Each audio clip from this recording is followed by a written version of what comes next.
Hello friends, most welcome to my channel priority to education. और इस channel में मैंने जैसे आपको बताया है, इस चैनल में मैं कॉमर्स फील्ड से रिलेटेड बातें बताऊंगी। और इसी बात को मैं ध्यान में रखते हुए आज मैं आपको बताने जा रही हूँ, वो है अपना क्लास 12th का accountancy and book keeping subject commerce field का। ओके, तो इसी बात को जो मैंने आपसे बोला तो उसको ध्यान में रखते हुए मैं आज पढ़ाने जा रही हूँ ये। तो जो फर्स्ट हम पढ़ने जा रहे हैं वो है introduction of partnership. First chapter है जो हमारे अकाउंट्स में, वो है इंट्रोडक्शन ऑफ पार्टनरशिप। पार्टनरशिप क्या होती है? वैसे तो एमपीओ जैसे हुआ, उधर हमारा non profit organisation first chapter है, बट सीबीएसई में नहीं है। तो इसलिए मैं आज आपको इंट्रोडक्शन ऑफ पार्टनरशिप ही पढ़ाने जा रही हूँ। एनपीओ का भी वीडियो मैं बनाऊँगी, वो आप टेंशन मत लीजिए, उसकी फ़िक्र आपको करने की ज़रूरत नहीं है, मुझे करना होगा उसकी फ़िक्र, क्योंकि ये हमारे यहाँ पर अभी लॉकडाउन चल रहा है। तो मुझे आपको वो फैसिलिटीज़ देनी है, क्योंकि इस टाइम स्कूल तो सारे बंद हैं, तो इसलिए बच्चे कहाँ से पढ़ें, तो उनको भी एक टेंशन रहती है। तो यूट्यूब जैसा आप जानते हो एक अच्छा मीडियम है स्टडी के लिए। बाकी बहुत सारे इस टाइम ऐप भी यूज़ हो रहे हैं स्टडी के लिए, क्योंकि अब बच्चे स्कूल्स तो जा नहीं पा रहे हैं, कोचिंग से स्कूल सब बंद हो गई हैं। तो इस वजह से हम ये इधर आपको पढ़ाएंगे, तो डोंट वरी। तो इसी बात को ध्यान में रखते हुए आज हम स्टार्ट करते हैं अपना चैप्टर इंट्रोडक्शन ऑफ पार्टनरशिप। तो let we will start our topic. तो फर्स्ट क्वेश्चन जो दिया है वो क्या, what do you mean by partnership? Partnership क्या होती है? तो पहले हम इसकी डेफिनेशन पढ़ते हैं। When two or more than two persons are agreed for running a legal business and share the profit and loss which carried by all or any of them or by selective person। इसका definition का मतलब क्या है? नीचे वाले definition में जब हम पढ़ेंगे उससे पहले इसका मीनिंग समझ लेते हैं कि पार्टनरशिप वो है जहाँ दो या दो से अधिक व्यक्ति हों, means two or more than two persons are agreed for running a legal business. Partnership हमेशा लीगल बिजनेस के लिए होती है, इलीगल बिजनेस के लिए की जाने वाली पार्टनरशिप क्यों कहलाएगी? क्योंकि partnership is also legal work. तो इसलिए पार्टनरशिप हमेशा दो या दो से अधिक व्यक्ति में होती है। एक व्यक्ति में कभी पार्टनरशिप नहीं होती है, एक व्यक्ति में कहलाती है सोल प्रोप्राइटरशिप। मीन्स जहाँ एक अकेला व्यक्ति मालिक है उस बिजनेस का, और जब दो या दो से अधिक व्यक्ति मालिक हो जाते हैं then it is called a partnership. Okay, तो इसमें लिखा है when two or more than two persons are agreed for running a legal business. क्या चला रहे हैं? Legal business.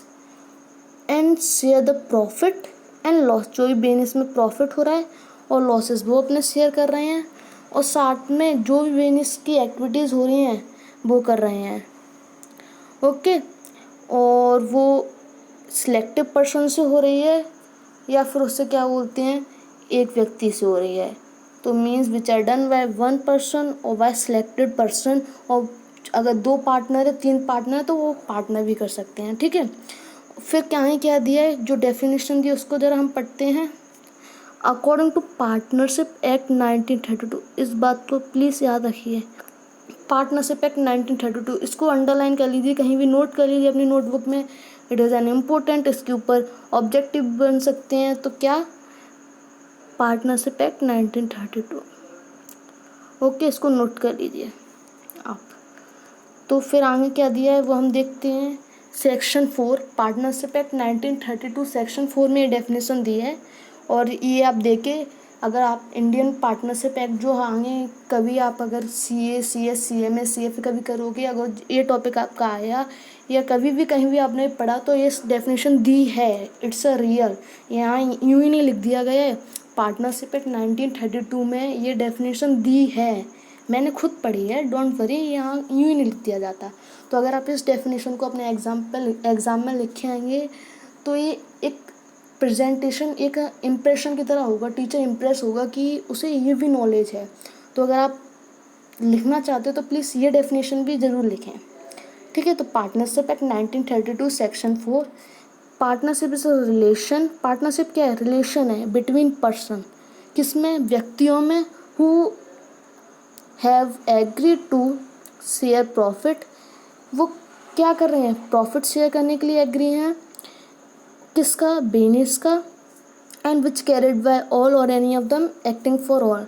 तो हम इस डेफिनेशन को एक बार पूरा एक वे में पढ़ते हैं। According to partnership act 1932 section 4, partnership is a relation between person who have agreed to share the profit of business which carried by all or any of them acting for all। Means partnership एक relation है किसमें, व्यक्तियों में, जो business के profit को share करने के लिए रेडी हों, साथ में जो बिजनेस में एक्टिविटीज़ हो रही है वो भी करने के लिए, या तो वो करें या किसी और से करवाएं। ओके, समझ में आई आपको बात। तो नेक्स्ट हम थोड़ा आगे चलते हैं। आगे दिया है कैरेक्टरिस्टिक्स। आज मैं इस कैरेक्टरिस्टिक का पहले आपको एग्जाम्पल पढ़ेंगे आज हम। अब मैं आपको समझाती हूँ उस डेफिनेशन को सही से। एक बिजनेस फर्म थी और वो लीगल बिजनेस फर्म थी। उसमें जो पार्टनर्स थे वो A B and C partners थे।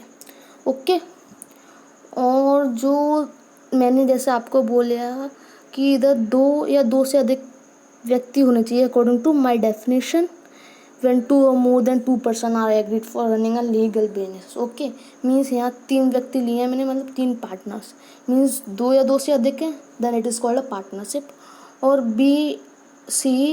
ए बी सी तीनों पार्टनर्स थे, वो लीगल बिजनेस रन करने के लिए रेडी हैं और वो अपने बिजनेस का प्रॉफिट एंड लॉस भी शेयर कर रहे हैं, जो या तो एक व्यक्ति के द्वारा, 2 व्यक्ति के द्वारा, या कोई सिलेक्टिव पर्सन, मतलब एक पार्टनर, 2 पार्टनर, तीनों पार्टनर मिलकर वो एक्टिविटीज़ कर रहे हैं। तो आप इसको नोट डाउन कर लीजिए एग्जाम्पल को, आपको अच्छे से समझ में आएगा। ओके, तो फिर मैं आगे बढ़ती हूँ, आप इसको पॉज करके नोट डाउन कर लीजिए। फिर दिया है कैरेक्टरिस्टिक्स।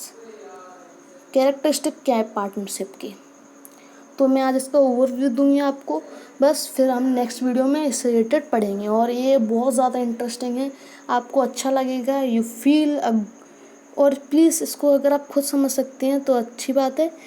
मैं तो खुद समझाऊंगी, लेकिन हम कुछ काम अपने मन से करते हैं ना, तो हमें अच्छा फील होता है। तो इसलिए अभी हम इसका ओवरव्यू लेंगे और नेक्स्ट वीडियो में पढ़ेंगे इसके बारे में, और you will feel so good. तो पहला क्या दिया है, कैरेक्टरिस्टिक्स। मिनिमम पार्टनर्स, मिनिमम कितने पार्टनर होने चाहिए, जैसा हम पढ़ चुके हैं, मिनिमम 2 पार्टनर्स होने चाहिए, हमने पढ़ा था। जैसा मैं आपको बता देती हूँ, इधर देखो मैंने आपको बताया व्हेन 2, क्या व्हेन 2 मीन्स मिनिमम पार्टनर कितने होने चाहिए, 2। ओके, और यहाँ फिर दिया मैक्सिमम पार्टनर, वो मैं आपको आगे बताऊँगी मैक्सिमम पार्टनर कितने होने चाहिए। फिर दिया एग्रीमेंट। एग्रीमेंट क्या होता है, एग्रीमेंट जैसा हम जानते हैं, it is a document, it will be oral और it will be written document, जिसमें जो भी हमने, मतलब जैसे अब मैं आपको एग्जांपल देती हूँ, मैंने एक बिल्डिंग खरीदी, उसकी मैंने कराई रजिस्ट्री जैसे हमने कराई, तो that is called a agreement, जो सामने वाली पार्टी ने हम पे ट्रांसफ़र की उस प्रॉपर्टी की ओनरशिप, तो हमने वो एग्रीमेंट के थ्रू की ना। It is a proof. अगर कोई विवाद होगा, हमें प्रेजेंट करना होगी, बिल्डिंग हमारी है, तो हम कैसे प्रेजेंट करेंगे, इसलिए हम हमेशा एग्रीमेंट करवाते हैं, उसको कहलाते हैं रजिस्ट्री। जैसे एग्रीमेंट एक प्रूफ की तरह होता है, इट इज़ अ रिटन और ओरल डॉक्यूमेंट। ओके, ये हम आगे समझेंगे एक्चुअल में ये होता क्या है, बिल्कुल क्लियरली समझेंगे। इसमें सिर्फ मैं आपको ओवरव्यू दे रही हूँ। फिर होता है शेयरिंग ऑफ प्रॉफिट मैंने जैसा आपको बताया, तो प्रॉफिट को शेयर करना। लीगल बिजनेस, जैसा हमने बोला था, पार्टनरशिप लीगल बिजनेस के लिए होती है, इलीगल बिजनेस के लिए नहीं। Each partner is an agent, इसको भी समझेंगे। और अनलिमिटेड लायबिलिटी, जिसने अगर 11th अच्छे से पढ़ी होगा उसको लायबिलिटी का मीनिंग पता होगा, नहीं पता तो मैं आगे आपको बताऊंगी, तो डोंट वरी। सो प्लीज़ इस वीडियो को लाइक करें, चैनल को सब्सक्राइब करें, और प्लीज़ आगे देखते रहिए, हम इसका मीनिंग समझेंगे और आपको बहुत ज़्यादा इंटरेस्टिंग लगेगा। सो प्लीज़ लाइक, सब्सक्राइब और ऐसे प्यार देते रहिए। Thank you so much.